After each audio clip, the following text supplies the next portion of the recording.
I hate my opponent. And I don't want the best for them. I'm sorry. I am sorry, Erica. আমেরিকার বামপন্থী আন্দোলন অ্যান্টিফাকে অভ্যন্তরীণ সন্ত্রাসী সংগঠন ঘোষণা করেছেন দেশটির প্রেসিডেন্ট ডোনাল্ড ট্রাম্প। সোমবার হোয়াইট হাউসে এ সংক্রান্ত এক নির্বাহী আদেশে স্বাক্ষর করেন তিনি। বার্তা সংস্থা রয়টার্সের প্রতিবেদনে এই তথ্য জানা যায়। নির্বাহী আদেশে অ্যান্টিফাকে সামরিক অরাজকতাবাদী গোষ্ঠী হিসেবে আখ্যা দেওয়া হয়েছে। আদেশে বলা হয়েছে, আইনসম্মত রাজনৈতিক কর্মকাণ্ড দমনের উদ্দেশ্যে রাজনৈতিক সহিংসতার আশ্রয় নেওয়ায় অ্যান্টিফাকে অভ্যন্তরীণ সন্ত্রাসী সংগঠন হিসেবে তালিকাভুক্ত করা হলো।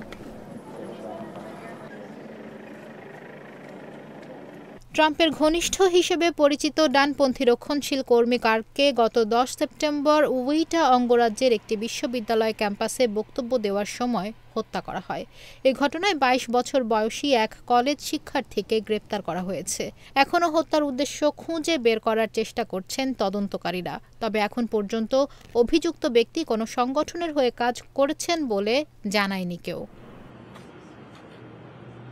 ট্রাম্প প্রশাসন এ হত্যাকাণ্ডকে অজুহাত হিসেবে ব্যবহার করছে দীর্ঘদিনের পরিকল্পনা বাস্তবায়নে, যার মাধ্যমে তারা বামপন্থী গোষ্ঠীগুলোকে লক্ষ্যবস্তু বানাতে চায় বলে ধারণা করা হচ্ছে। হোয়াইট হাউস জানিয়েছে, ডানপন্থী কর্মী চার্লি কার্ক হত্যাকাণ্ডের পর বামপন্থী গোষ্ঠীগুলোর বিরুদ্ধে পদক্ষেপ নেওয়ার প্রতিশ্রুতির অংশ হিসেবেই এ উদ্যোগ নেওয়া হয়েছে। অ্যান্টিফা বা অ্যান্টিফ্যাসিস্ট হল ফ্যাসিবাদ বিরোধী আন্দোলন। অ্যান্টিফা শব্দের উৎপত্তি 1930-এর দশকে জার্মানিতে হিটলার বিরোধী সমাজতান্ত্রিক গোষ্ঠীগুলো থেকে।